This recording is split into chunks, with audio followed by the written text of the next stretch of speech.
the inherent risk of failure or injury or even death is much greater than what I do. But we take on that risk every day, right? Hmm. If I couldn't step in that airplane at 14, not knowing anything, if I didn't take that first step, I wouldn't be here where I am. Welcome to the Yeah But podcast, where leaders tune in when they want to be unstuck and unstoppable. I'm Marc Wolf, president of Marc A. Wolf Enterprises and author of Yeah But, Cut Through the Noise to Live, Learn, and Lead Better. In each episode, I interview relatable people who share their yeah buts along with their doubts, fears, and alibis, and then share how to overcome them to unlock true potential.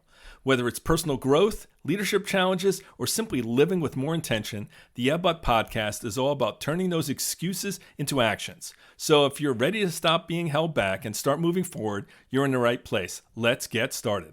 Hello, Yes. Jimmy Ward. Thanks for joining us Hi, on Mark. the Yeah But podcast. Thanks for having me. I'm glad to be here.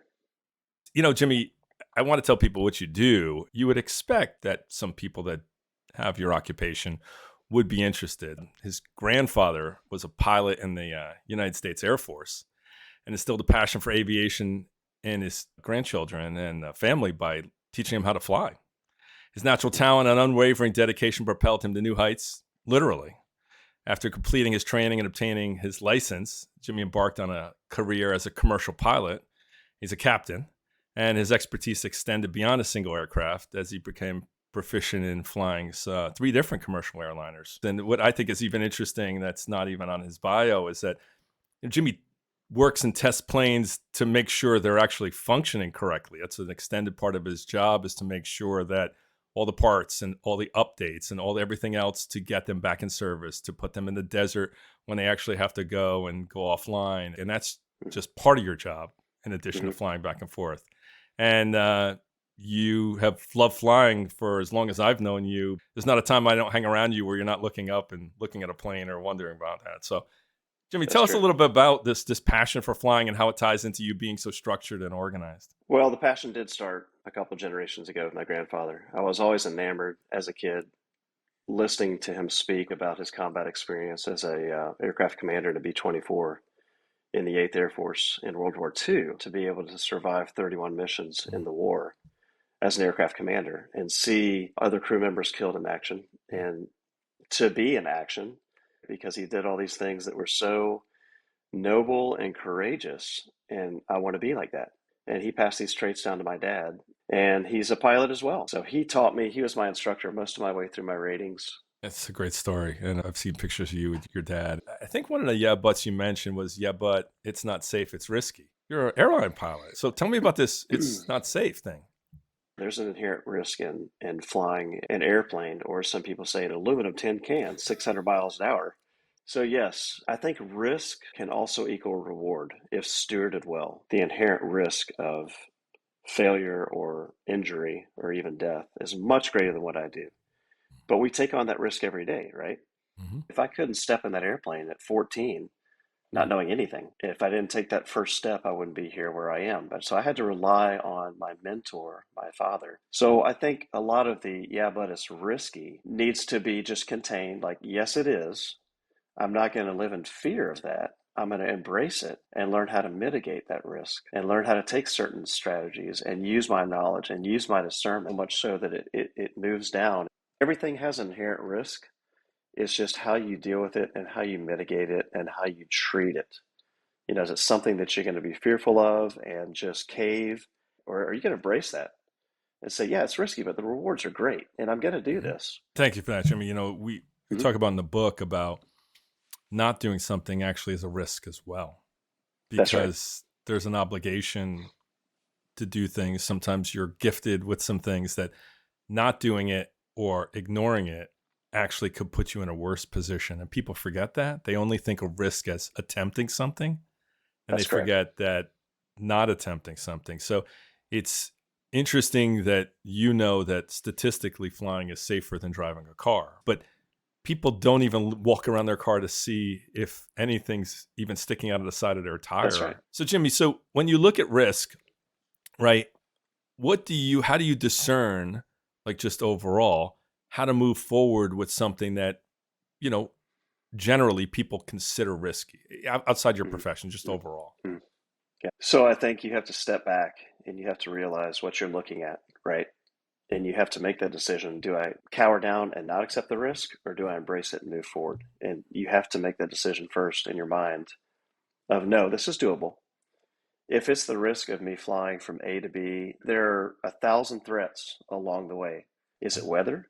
Is it maintenance? Is it air traffic control? Is it, well, what is the risk that I have today? It's all about mitigation and wisdom and knowledge and building a team. It's just everyday life, or test flying airplanes, or operating and leading a surgery team. So there's different levels of risk, but managing it seems to be very similar in how we do that. That leads to the next question. We have a yeah, but what's the plan? Tell me more about how that can be a yeah, but that sometimes you have to overcome. Well, we all like to have plans, especially you and I. We're type A's, right? We like to have everything laid out, everything structured, but very rarely in life is it that way, right? We're Mm-hmm. often throwing curveballs. That happened to us when I was a young pilot. I had achieved the certifications and licenses and ratings to fly for the airlines. So I did that at 23, which is absolutely the youngest age you can possibly do that. When I was 27, I got the letter from the airline saying, "Thank you so much for your service. We no longer need you." It's now post 9/11, and people aren't flying in airplanes. We don't need pilots flying empty airplanes around. So thank you so much for your service. Have a nice day. So my point of the story is the plan that I had was radically derailed by circumstances outside of my control. It's just life, right? What does it look like when there's no plan? How do you steward that well? Well, I think you just step up. So my plan was to start over. And I had some friends approach me. They're like, "Hey, we're in the insurance industry. Why don't you come to work with us?" I was like, "Oh, okay. I have insurance. That's about all I know about insurance." So it was a 3-year period of learning and growing and developing in a different field, right? That was the new plan. And it wasn't clear at all because there was no plan. I was just doing something in the moment to take care of the family, to do what I had to do, which was a radical pivot from what I've been doing.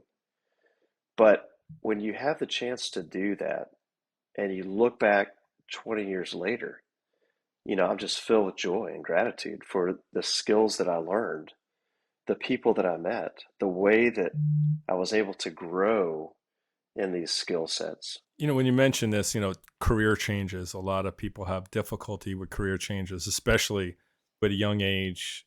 It's not something you just jump into. The barriers to entry are hard, right? Right. Expensive. You got to pay Hmm. for Hmm. training, even if you have your own plane. There's a lot of things to it. You went from desiring at 14 to 23, and you went, and then you have no control when they let you go, or 9/11, or any of that things that Right. do that.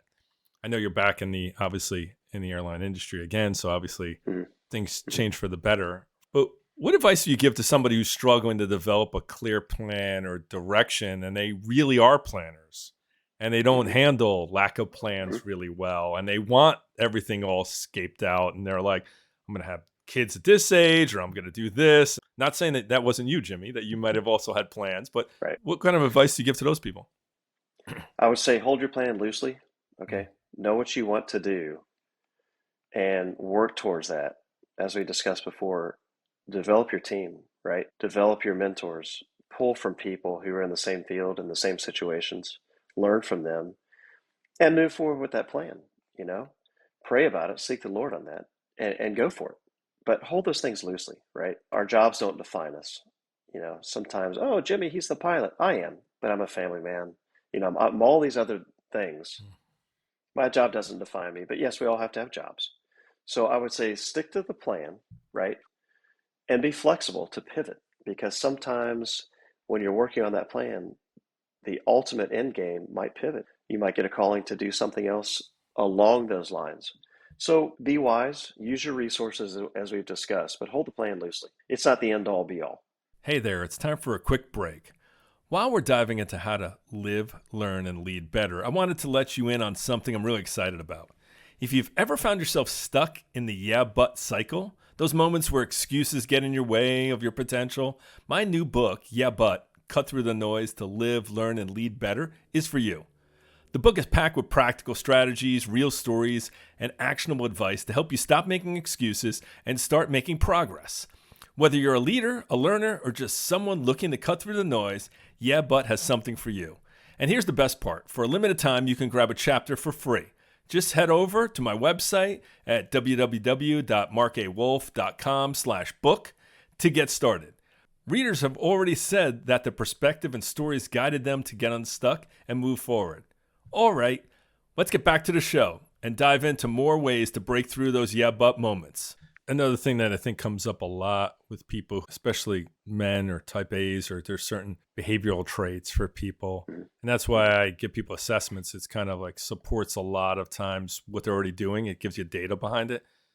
But Right. it's like when somebody's so committed, you're like, you have to do training. You have to have so many landings every 90 days. There's certain requirements. Mhm. CPAs have to go and get certain new classes. They have to learn. So, there's a lot of professions that require a lot of detail and require a lot of additional information. And also, you can't really schedule. So, when you talked about people when they're trying to plan a career, let's say they want to become a pilot or something else, and they're just like, okay, how do you balance between having a family, having a career, providing for your young family? How do you balance that? Well, again, it's important to know who you are, right? Who are you? Does your work define you? Does the Lord define you? Does your family define what is your goal in life? And for me personally, it is to be the best child of God that I can be, right? And what does that look like? Well, I'll tell you, it's something that's developed over time. If you keep it your top priority, you will prioritize things and everything else will naturally fall into place. I'm not saying life is going to be perfect and rainbows and lollipops because, as I told you, for me, it was not. And for many people, it's not. The plan is almost never 100% perfect as you lined it out, from beginning to end. So knowing who you are is the first step and what your priorities are, right?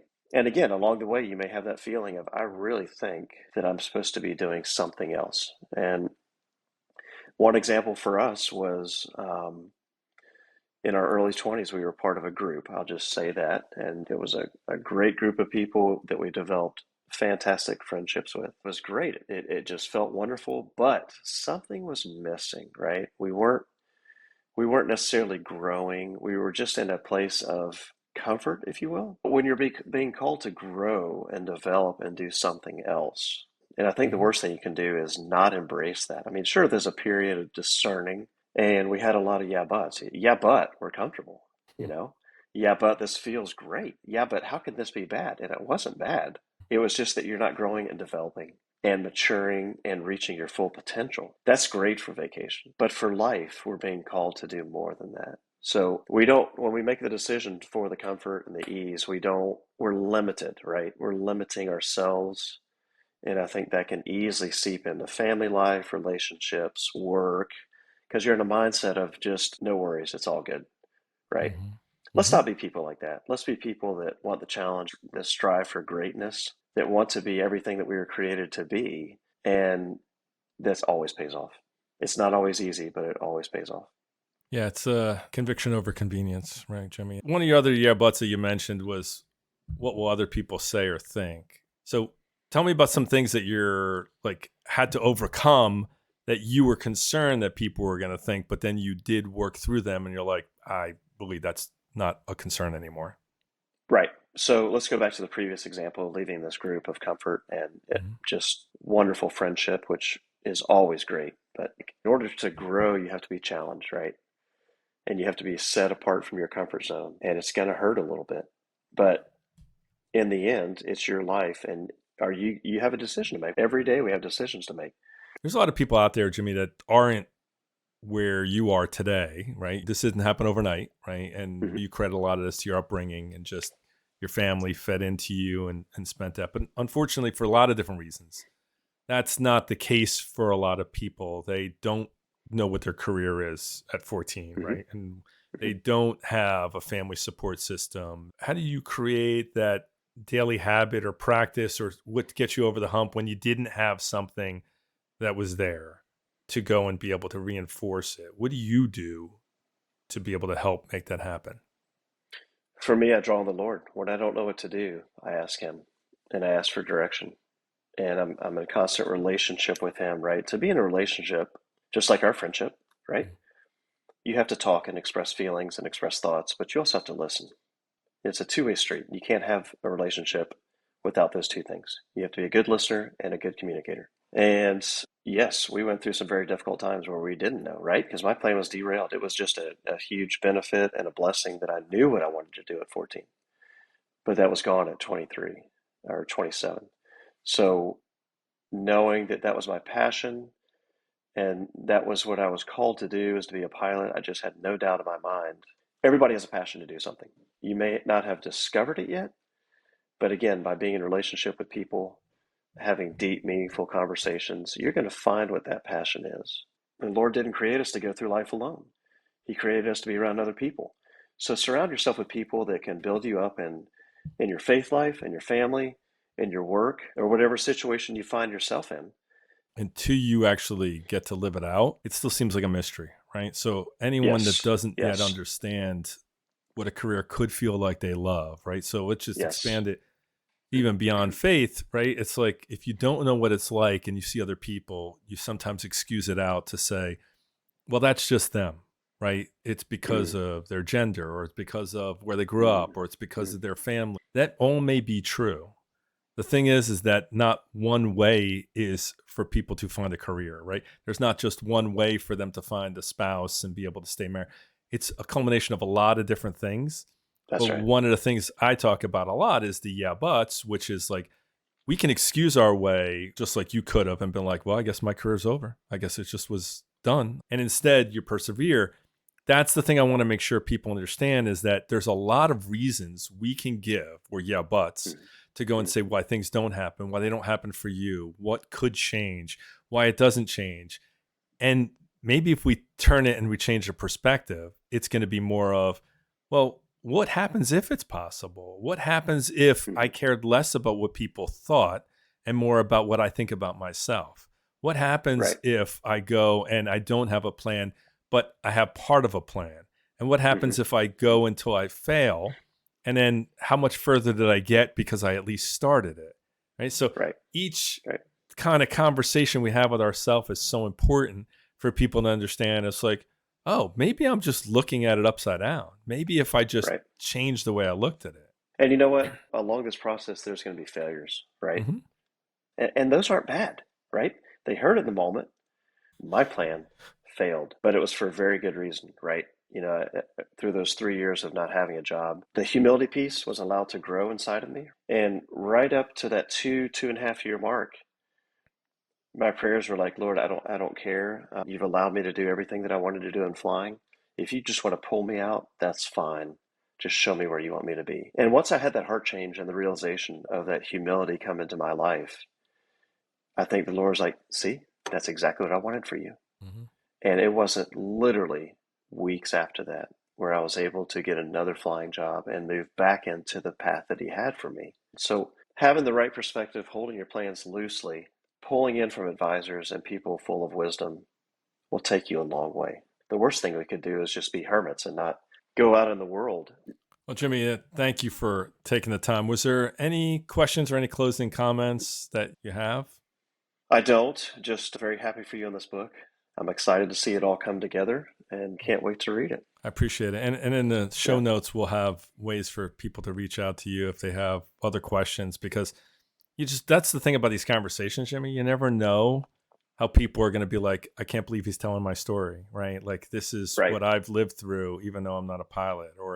And that's why I wrote, yeah, but it's like, why do I have a right to write this?